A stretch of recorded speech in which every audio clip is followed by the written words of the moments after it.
أعوذ بالله من الشيطان الرجيم சபிக்கப்பட்ட ஷைத்தானை விட்டு அல்லாஹ்விடம் நான் பாதுகாப்பு தேடுகின்றேன்.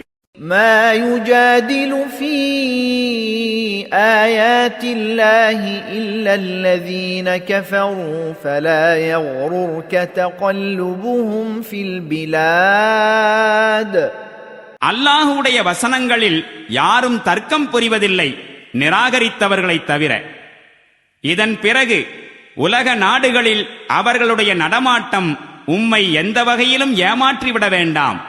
كذبت قبلهم قوم نوح والأحزاب من بعدهم وهمت كل أمة برسولهم ليأخذوه وجادلوا بالباطل ليدحضوا به الحق فأخذتهم فكيف كان عقاب. இவர்களுக்கு முன்பு நூஹுடைய சமூகத்தாரும் பொய்யென வாதிட்டிருக்கின்றனர். அவர்களுக்கு பிறகு வேறு பல கூட்டத்தினரும் இவ்வாறு செய்துள்ளனர். ஒவ்வொரு சமுதாயத்தினரும் தங்களுடைய தூதரை பிடிக்க பாய்ந்தனர்.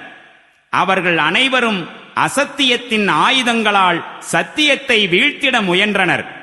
ஆனால் இறுதியில் நான் அவர்களை பிடித்துக் கொண்டேன். وَكَذَلِكَ حَقَّتْ كَلِمَةُ رَبِّكَ عَلَى الَّذِينَ كَفَرُوا أَنَّهُمْ أَصْحَابُ النَّارِ. பிறகு பாருங்கள், என்னுடைய தண்டனை எத்துணை கடுமையானது.